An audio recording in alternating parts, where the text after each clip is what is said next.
चलिएगा, एक मॉडल का हम आपके लिए एक नया क्वेश्चन लेके आए हैं। ये क्वेश्चन 2025 के लिए मोस्ट इम्पोर्टेंट है, ये कई बार पेपर में आया भी है। ठीक है, तो क्वेश्चन नंबर देखते हैं क्या लिखा है। एक मीनार की ऊंचाई 20 मीटर दी गई है। एक आपकी मीनार है जो अपनी दिल्ली में बनी है, कुतुब मीनार। उसी तरीका आपकी एक मीनार है जो जमीन पर बनने वाली इसकी छाया की लंबाई 20√3 मीटर है। सूर्य का उन्नयन कोण ज्ञात कीजिएगा। ठीक है, मतलब एक आपकी मीनार ऐसे करके बनी थी। ठीक,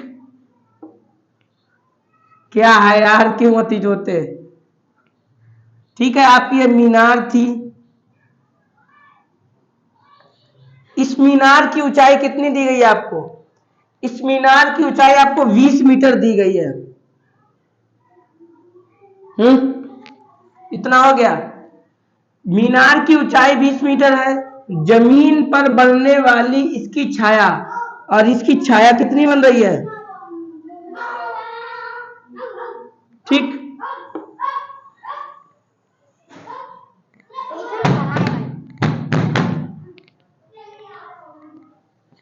ठीक है, तो जमीन पर इसकी छाया कितनी बने? 20√3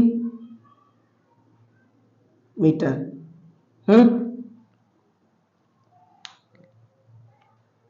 दिख रहा है, दिख रहा है, हल्का दिख रहा है।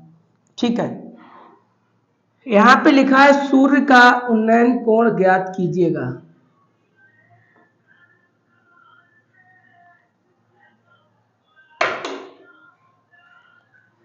तो आपको सूर्य का उन्नयन कोण ज्ञात करना है। ठीक है, आपका जब चित्र बन जाता है तब आपका सवाल लगाना ये बहुत सरल हो जाता है। इसमें एक ही ज्यादातर फॉर्मूला लगता है, जब कभी आपका साइन कॉस लग जाता है, नहीं तो आपका एक ही फॉर्मूला ये लगता है। ठीक है, इतना हो गया। अब आप लिखना चाहो तो लिख दो, ABCD आप किधर से भी मान सकते हैं। ठीक है, कि मीनार की ऊंचाई AB बराबर 20 मीटर है। ये मीनार की ऊंचाई है आपकी। मीनार की छाया ये 20√3 आपको दी गई है। अब यहां पे आपको कोण पूछा गया कि कोण क्या होगा, तो मान लो मीनार का कोण थीटा होगा। ठीक है, माना मीनार का कोण थीटा है। अब आप यहां पे ये देखो, आपको सूत्र कौन सा वाला लगाना है? साइन वाला लगाना है कि कॉस वाला लगाना है, टेन वाला लगाना है? तो आपको लंब दिया गया, आपको आधार दिया गया, तो कौन सा बनता है? tan बराबर होता है लंब, ये वाली मुझे आपकी लंब होती, लंब लिख ली। ये वाली आपकी आधार होती है, आपने आधार लिख ली। तो इसका मान कितना दिया गया? 20, और इसका मान कितना दिया गया? 20√3। और tan थीटा की वैल्यू आपको कितनी दी गई है? ये तो आपको ज्ञात करनी है, तो इसे ऐसे लिख लो। ठीक है, ये 20 से ये 20 कट जाएगा, 1/√3 ही तो आएगा।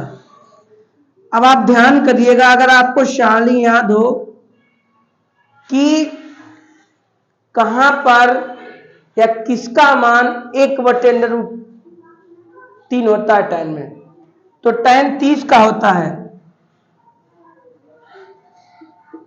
तो आपका tan से tan कट जाएगा, थीटा बराबर क्या आएगा? 30 अंश। यही आपसे पूछा गया था कि थीटा बताइएगा, तो आपका थीटा हो गया। इस क्वेश्चनों में क्या है कि आपका अगर चित्र बन रहा है तो आपका क्वेश्चन 2 मिनट में हल हो जाएगा। जरा एक बार दोबारा देखिएगा, आपसे कहा गया था एक मीनार है, वो मीनार 20 मीटर ऊंची है, तो हमने मीनार की ऊंचाई ले ली और कहा मीनार की छाया, तो छाया इधर ही तो बनेगी, तो ये छाया बन गई।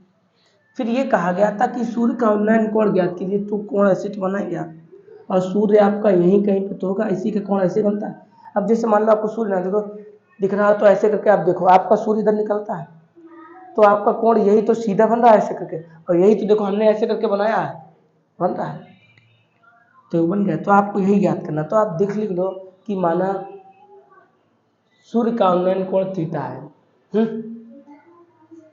तो मान लिया माना कोण ये है, और ये लिखना चाहो तो लिख लो, थोड़ा अच्छा लगेगा, लॉन्ग में आया है ना। और क्वेश्चन तो आपको पता है ज़्यादातर लॉन्ग में आता है, शॉर्ट में भी आता है, बहुविकल्पी में भी। जब बहुविकल्पी में आता तो आप शॉर्ट से लगा लेना अपना, और लॉन्ग में आता तो आप ऐसे से लगाना। मीनार की ऊंचाई लिख लिया आपने, मीनार की छाया लिख ली, मीनार का कोण लिख लिया। अब आपने tan बराबर सूत्र लगाया लंब बटे आधार, तो आपका यहाँ पे 20 से 20 कट गया, जब कट गया तो एक बचेगा भाई, 20 एकम 20, तो एक बचा, अपान में बचा। ये किसका मान होता है, ये tan 30 का मान होता है, तो tan से tan कट जाएगा, तो थीटा बराबर 30 आ गया। और इसमें आप एक मेहरबानी करना, tan के मान याद कर लेना, इसका एग्जाम्पल या क्वेश्चन हर साल पेपर में आता है, एक नहीं 2 क्वेश्चन आए थे, एक बहुविकल्पी में आया था, लॉन्ग में भी आया था। तो आप अपने नंबरों की एक एक नंबर जोड़ के चलिएगा, तभी आपके नंबर अच्छे आएंगे। तो इसका मान याद कर लेना और आपके अच्छे नंबर आएंगे, ठीक है।